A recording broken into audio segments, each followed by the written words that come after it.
예수 그리스도의 구원의 역사는 십자가에서의 죽음과 부활을 통하여 완성이 되었습니다. 인류의 구원을 위한 예수님의 죽음은 굉장히 중요합니다. 그러나 만약 죽음으로만 끝났다면 무슨 의미가 있겠습니까? 예수 그리스도가 우리의 주님이 되시며 우리가 예수 그리스도로 말미암아 영원한 생명을 얻게 된 것은 그의 죽으심과 함께 그 죽음을 극복하신 부활의 역사 때문입니다. 그래서 예수님은 나는 부활이요 생명이니 나를 믿는 자는 죽어도 살겠고 무릇 살아서 나를 믿는 자는 영원히 죽지 아니하리니 이것을 내가 믿느냐라고 말씀하셨습니다. 그러므로 우리에게 필요한 것이 바로 부활 신앙입니다.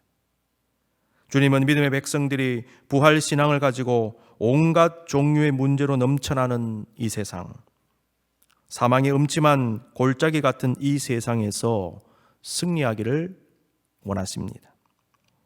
험한 세상을 살아가는 우리가 극복해야 될 여러 가지 문제가 있을 것인데요. 그 중에 하나가 두려움의 문제입니다. 인간은 이 땅을 살아가면서 수많은 사고, 질병, 환난을 경험하며 살아갔지요. 좋은 일, 행복한 일을 경험하는 인간은 당연히 기뻐하고 즐거워하지만 부정적인 일, 우리에게 위협이 되는 일을 만날 때는 불안해하고 두려움을 느낍니다. 심지어 자연현상도 인간을 두렵게 합니다. 우리가 통제하기 어려운 자연현상, 우리의 힘을 완전히 넘어서고 압도하는 자연현상은 우리에게 공포로 다가옵니다. 그런데 그 모든 두려움의 근원은 죽음입니다. 육신을 가진 인간은 언젠가는 죽는다는 생각을 은연중에 하는데 인간의 내면의 깊은 곳에는 죽음의 공포가 서려져 있습니다. 지난 2020년은 우리에게 많은 것을 생각하게 하고 고민하게 하며 혼돈과 절망감까지 가져다 준 한 해였습니다. 코로나 블루라는 말이 만들어지고 회자될 정도로 팬데믹 상황 속에서 수많은 사람들이 전염병으로 인한 육체적 고통뿐만 아니라 정서적인 그리고 정신적인 고통을 당했습니다. 그 가운데 사람들의 마음속에 두려움이 어느 때보다도 더 많이 생겨난 것 같습니다. 저는 개인적으로 이번 코비드-19은 우리에게 다양한 종류의 트라우마를 남길 것이라고 예상을 합니다. 이미 남기고 있습니다. 그 중에 하나가 코로나 같은 바이러스, 전염병, 그리고 전면적 봉쇄 조치로 인한 사회적 다침과 단절에 대한 공포와 관련이 있을 것입니다. 우리는 현재 팬데믹을 극복하는 과정 중에 있지만은 팬데믹 종식을 선언할 수 있는 단계는 아직 아니죠. 아직도 위험합니다.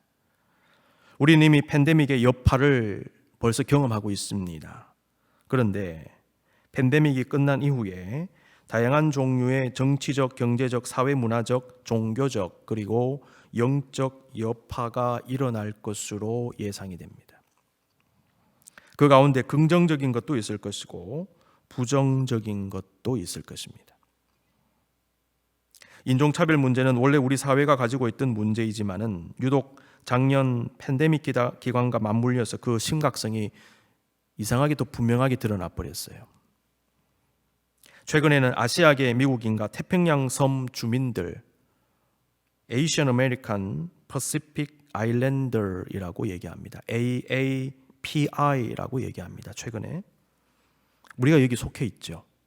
이 AAPI 그룹을 향한 차별과 혐오 문제가 또 다른 사회 문제로 대두되었습니다. 통계에 의하면 코비드-19 팬데믹 기간에 신고되어진 아시아계 차별 혐오 테러에 관한 사건이요 3,800건이 넘는데요. 팬데믹 기간에. 우리가 아는 대로 차별과 혐오의 문제는 항상 있어 왔지만은 이상하게도 이것이 팬데믹 상황과 맞물려 있다는 점에 주목할 필요가 있는 것 같습니다. 전염병의 창궐로 사회 전체가 큰 어려움에 빠지자 사람들의 마음이 피폐해졌고 그 상태에서 평소 눈에 거슬리는 사람들을 향한 증오와 원망이 더 많이 표출되는 현상으로도 볼 수 있겠습니다. 사회 혼란은 개인의 일탈을 부추기고 개인의 일탈은 사회를 더 깊은 혼란으로 몰아넣을 것입니다. 증오와 혐오 현상은 개인 대 개인만으로 끝나지 않고 특정 집단과 국가 사이에도 일어납니다. 우리가 아는 대로 지금 세계 곳곳에서 여러 가지 종류의 분쟁이 일어나고 있습니다. 근데 그 분쟁은 항상 있어 왔던 분쟁이기도 하지요. 영토 분쟁, 무역 분쟁, 심지어 지금은 백신을 가지고도 분쟁합니다. 전 세계가 팬데믹을 겪으면서 개인도 피폐해지고 국가 사회도 피폐해진 것 같습니다. 근데 우리가 생각해 볼 것은 이 모든 사회 현상을 지켜보는 우리 마음에 은연중에 두려움이 임하고 미래에 대해서 매우 비관적이고 부정적인 생각이 생겨나서 우리를 지배할 수 있다는 것입니다. 지금 많은 사람들이 미래를 생각하면서 희망보다는 절망감을 가지는 것 같습니다. 우리에게 소망을 주는 어떤 것을 보기 어렵기 때문이 아닐까요? 뉴스를 보아도 긍정적인 이야기보다는 부정적인 이야기가 거의 대부분입니다. 사회 전 영역에 있어서 밝은 전망은 그다지 많지 않은 것 같습니다. 이럴 때 우리는 이런 생각을 가지게 되는 것 같습니다. 상황이 이러한데 우리는 이제 앞으로 어떻게 될 것인가? 우리는 무엇을 해야 되는가? 내가 다니는 회사는 괜찮을까? 나의 비즈니스 어떻게 될까? 앞으로 어떤 직업을 가지고 어떤 일을 해야 하는가? 어디가 안전할까? 또 다른 팬데믹이 오지는 않을까? 전쟁이 나는 것은 아닐까? 등등 근원적으로 내면에 두려움이 서려 있는 우리는 혼란한 사회 현상을 보면서 더 두려워하고 부정적인 생각이 꼬리에 꼬리를 물고 일어날 수 있습니다. 오늘 본문은 당시에 그렇게 걱정하며 불안해하던 제자들에게 주신 주님의 말씀입니다. 오늘 본문 요한복음 16장은 예수님의 다락방 설교의 일부분입니다. 다락방 설교 혹은 강화라고 하는 것은 예수님께서 십자가를 지시기 전에 마가 다락방으로 추정되는 곳에서 제자들과 함께 마지막 유월절 만찬을 가지시면서 세족식 하시면서 그때 전하신 말씀들입니다. 예수님은 자신이 떠나시기 전에 제자들에게 중요한 말씀들을 남기셨는데요. 그 중에 하나가 성령님에 대한 말씀이죠. 당시 제자들은 예수님이 떠나신다는 말씀을 듣고 매우 두려워했습니다. 예수님은 마치 고아와 같은 심정으로 불안해하는 제자들에게 자신이 그들을 떠나시더라도 성령님이 오실 것이다 말씀하셨습니다. 그 성령님은 예수 그리스도의 영이시죠. 육신의 예수님은 가시지만은 영의 예수님은 다시 오신다는 것입니다.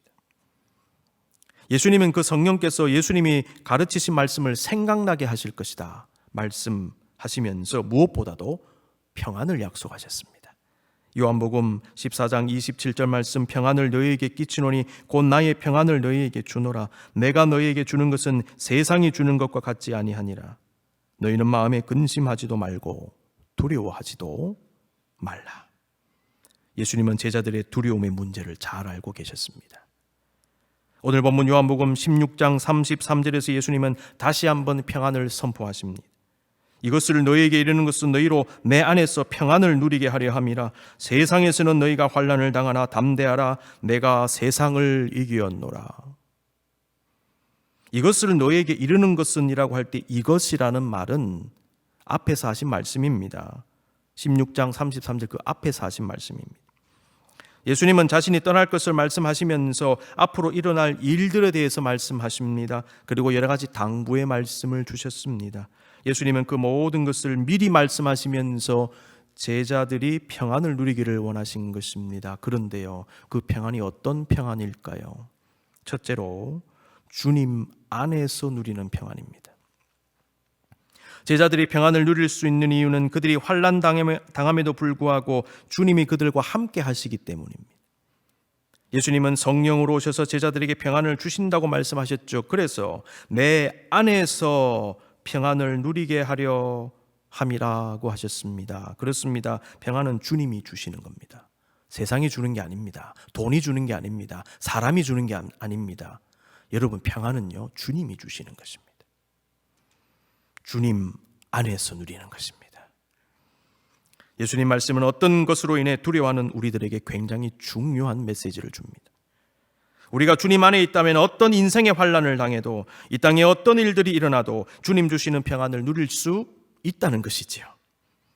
세상에 갈수록 거칠어져 가고 더욱 타락하며 예측 불허의 상황으로 펼쳐지면 질수록 주의 백성들은 더욱 주님 찾고 주님 안으로 들어가며 주님 붙잡아야 하는 이유가 바로 그것입니다. 세상은 우리에게 계속해서 두려움을 줄 것입니다. 계속 줄 겁니다. 그러나 주님은 평안을 주십니다. 살면서 생겨나는 두려움에 여러분들이 잠식당하지 마십시오. 우리가 스스로 만들어낸 두려움이 있습니다. 실체가 없는 것에 대한 두려움도 있고요. 부풀려진 두려움도 있어요. 그리고요, 망상적 두려움이 있습니다. 여러분, 거기에 사로잡히지 마십시오. 성도는 주님께서 주시는 평안, 주님 안에서의 평안을 누릴 수 있습니다. 그 평안이 내 마음의 불안과 공포를 몰아내는 것입니다. 두 번째로, 주님께서 세상을 이기셨기 때문에 누리는 평안입니다. 이게 평안의 특징입니다. 성도들이 주님 안에서 평안을 누릴 수 있는 이유, 예수 그리스도께서 세상을 이기셨기 때문입니다. 예수님은 이 세상에서 우리가 환난을 당할 것이라고 말씀하셨습니다. 다시 얘기하면 우리는 이 세상에서 우리에게 두려움을 주는 어떤 일들을 계속 당할 것이라는 것입니다. 주님은 이 땅의 힘든 현실, 무질서, 타락, 위협적인 상황, 질병을 누구보다도 잘 알고 계십니다. 주님은 우리가 그러한 어려움을 당할 것임을 인정하셨습니다. 그럼에도 불구하고 우리에게 요구하신 말씀이 있습니다. 그게 뭡니까? 담대하랍니다.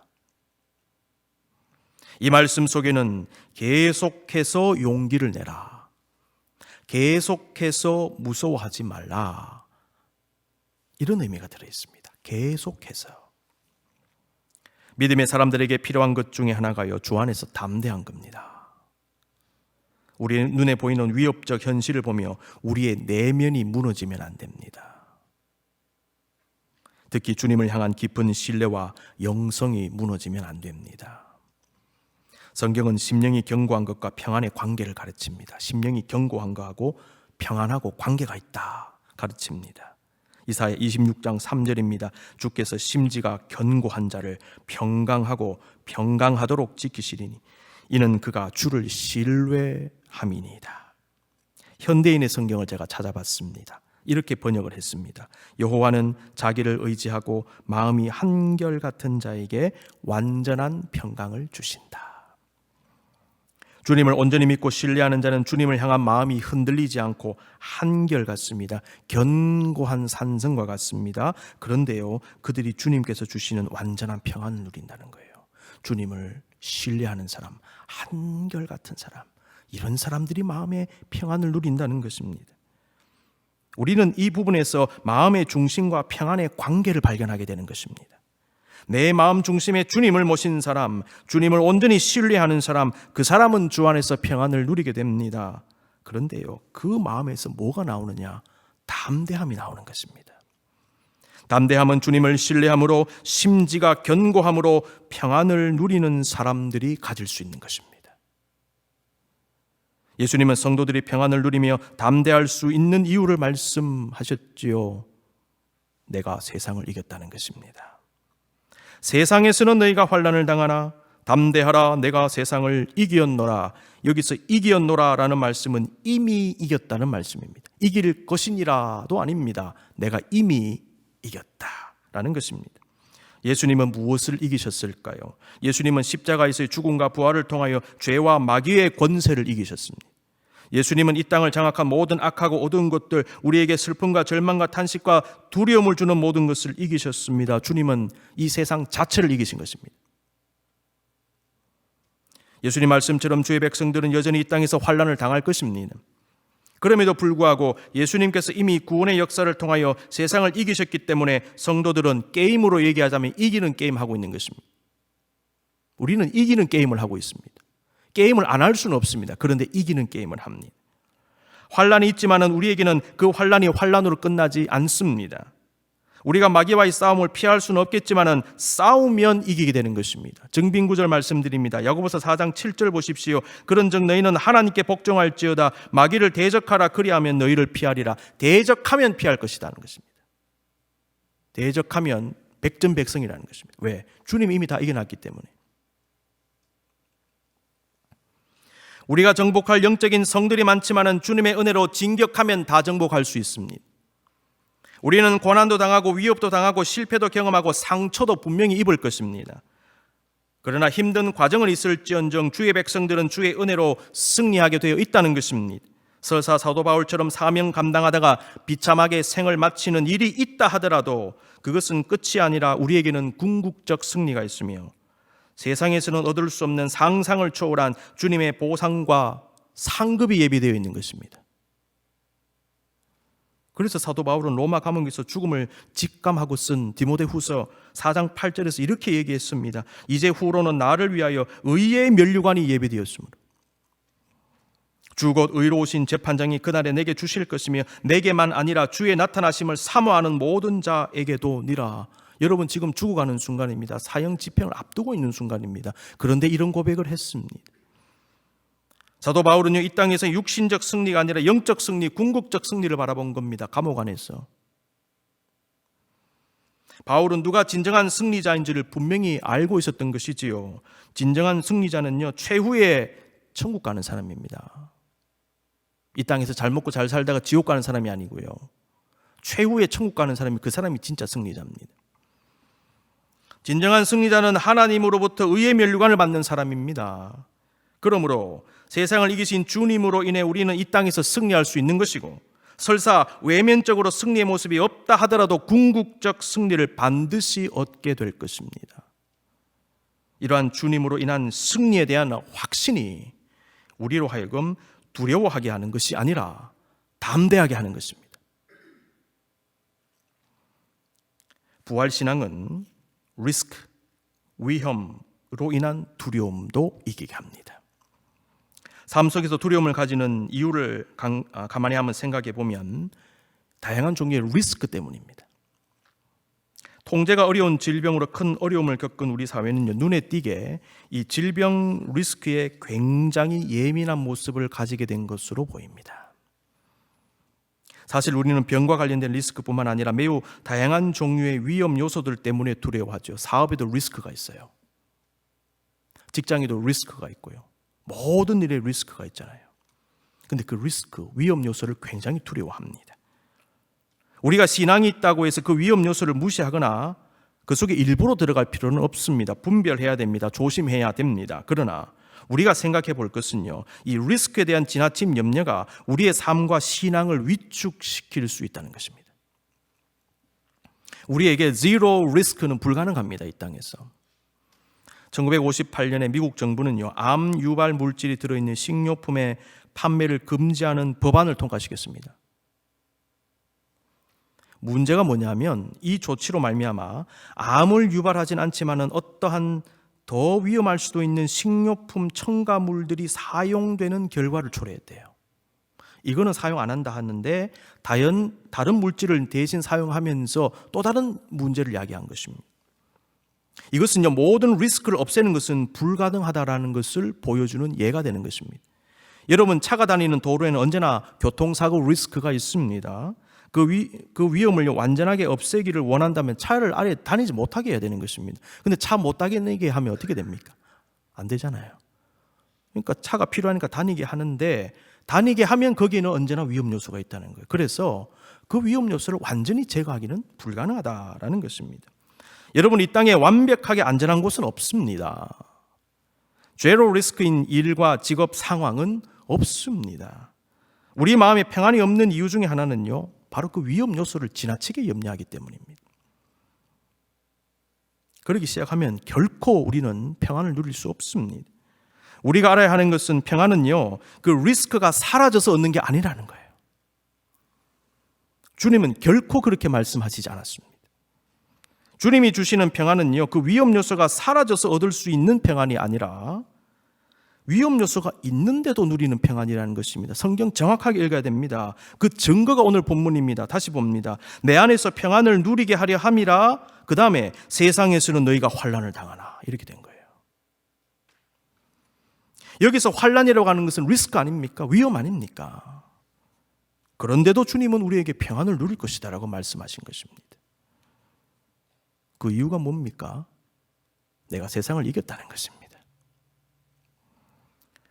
결국 내가 세상을 이기신 주님을 신뢰하는 것이 중요합니다. 어떤 사람은 좋은 상황이든 나쁜 상황이든 언제나 두려워하고 언제나 불행감을 느낍니다. 그런데 또 어떤 사람들은 상황과 관계없이 마음의 평안을 누리며 행복감을 품고 살아갑니다. 상황과 관계없이. 결국 평안의 문제는요, 바깥 상황이 아닌 내 심령의 문제라는 것이죠. 그래서 주님은 세상에서는 너희가 환난을 당하지만은 그럼에도 내 안에서 평안을 누릴 것이다 라고 말씀하셨습니다. 부활신앙은 리스크를 넘어서는 삶을 살게 합니다. 또 한 가지는 부활신앙은요, 비어있음의 문제로 인한 두려움도 이기게 합니다. 우리가 가진 두려움의 원인 중에 하나는요, 비어있음입니다. 비어있음, 이게 무엇일까요? 이것은 다양한 종류의 없는 것, 부족한 것, 사라지는 것, 부재, absence입니다. 비어있음. 우리는 물질이 부족한 것 염려하죠. 사랑, 기쁨, 만족, 위로 등등 정서적인 부분뿐만 아니라 관계, 성취, 성공, 자유 등 우리가 삶 속에서 누리고 이루고 만들어가는 모든 영역에서 채워지지 않고 모자라고 만족이 되지 않는 그런 상황이 벌어지면 두려움을 느낍니다. 물질에 의존하는 인간은요, 자신의 소유가 줄어들 때 불안해져요. 은행 잔고가 밑으로 점점 떨어지는 것이 눈에 보일 때 불안합니다. 비어있음에 대한 불안입니다. 어떤 자리에서 강등될 때, 시험 점수가 낮아졌을 때, 계획이 좌절되어 어려움이 있을 때 불안해합니다. 인간은 함께 있던 사람들이 떠나서 그 자리에 공백이 생길 때 두려워합니다. 제자들은 예수님이 떠나신다는 말씀을 듣고는 예수님의 공백을 두려워했습니다. 비어있음에 대한 두려움입니다. 그런데 우리가 분명히 알아야 되는 것은 우리의 삶에서 제로 리스크가 불가능하듯이 삶에는 언제나 빈 곳이 있다는 것입니다. 우리는 이것을 담담하게 받아들일 필요가 있습니다. 여러분, 어떻게 항상 채워지고 항상 넉넉하고 항상 열리고 항상 무엇이 있고 항상 잘 됩니까? 우리는 그럴 수 없다라는 것을 인정해야 된다는 것이지요. 그런데 그러한 비어있음이 가진 순기능이 있습니다. 우리가 그것을 알 필요가 있습니다. 빈 곳은 비어있지 않은 곳을 더욱 비어있지 않은 곳이 되게 합니다. 다시 말씀드릴게요. 빈 곳은 비어있지 않은 곳을 더욱 비어있지 않은 곳이 되게 합니다. 슬픔 중에 얻는 기쁨, 가난하고 어려운 때 일어난 좋은 일로 인한 기쁨, 실패 후에 경험하는 성공으로 인한 기쁨, 그 기쁨은요 2배로 올라가요. 기쁜데 또 기쁜 거하고요, 슬픈데 기쁜 일 생긴 거하고는 다른 차원의 기쁨입니다. 슬픔이 기쁨으로 하여금 진짜 기쁨이 되게 하는 것입니다. 이게 비어있음의 순기능인 것입니다.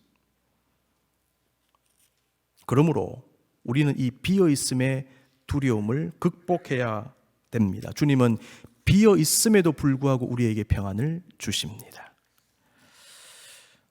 이 진리를 동양 철학에서도 발견할 수 있음을 제가 깨달았습니다. BC 7세기 중국 철학자인 노자가 쓴 도덕경이라는 유명한 책이 있죠. 도가의 대표적인 경전입니다. 도덕경. 다른 말로 그냥 노자라고 얘기하기도 합니다. 여기 11장을 제가 보니까요, 비어있음에 담긴 굉장히 중요한 가치를 노자가 적어놨어요. 제가 소개해드립니다. 30개의 바퀴살이 하나의 바퀴통으로 모여도 그 가운데가 비어 있어야만 바퀴로서 수레에 쓸모가 있게 된다. 진흙을 빚어 그릇을 만들어도 그 가운데가 비어 있어야만 그릇으로서 쓸모가 있게 된다. 문과 창문을 내어 방을 만들더라도 그 가운데가 비어 있어야만 방으로서 쓸모가 있게 된다. 그러므로 있음의 이로움은 없음의 쓸모 있는 작용에서 나오는 것이다. 있음의 이로움은 없음의 쓸모 있는 작용에서 나오는 것이다. 주님은 우리의 삶에 갖가지 환난이 있음에도 불구하고 우리의 삶에는 언제나 리스크가 있고 삶의 곳곳에 빈 곳이 있음을 아심에도 불구하고 주님께서 주시는 평안을 우리가 누릴 수 있다라고 말씀하셨습니다. 주님의 평안은 환난 중에 누리는 평안, 위험 가운데 누리는 평안, 무엇이 부족하고 없는데도 누리는 평안입니다. 주님의 평안은 미래가 불투명해도 누리는 평안이고요, 세상의 혼란이 더 극심해져도 누릴 수 있는 평안입니다. 그 이유는 사망 권세 이기시고 부활하신 주 예수 그리스도께서 이미 세상을 이기셨기 때문입니다. 우리는 주님께서 이기신 이 세상을 주님과 함께 주님 안에서 살아갑니다. 그러므로 주님을 향한 변함없는 믿음 가운데 평안을 누리며 그것에서 나오는 담대함을 가지고 오늘을 살아갈 수 있습니다. 2021년 부활주일에 주님은 팬데믹으로 트라우마가 생긴 우리, 미래에 대한 소망보다는 두려움이 앞서기도 하는 우리에게 두려워하지 말라고 말씀하십니다. 걱정, 근심, 불안, 염려, 부정적인 생각 다 내려놓고 우리를 위해 십자가에서 죽으시고 사망 권세 정복하심으로 세상 이기신 주 예수 그리스도를 온전히 바라보며 오늘도 담대함으로 우리의 인생길을 걸어가라고 주님 말씀하십니다. 이것을 너희에게 이루는 것은 너희로 내 안에서 평안을 누리게 하려 함이라. 세상에서는 너희가 환난을 당하나 담대하라. 내가 세상을 이기었노라. 2021년 부활주일에 주시는 놀라운 주님의 은총이 저와 여러분에게 충만하시기를 간절히 기원합니다.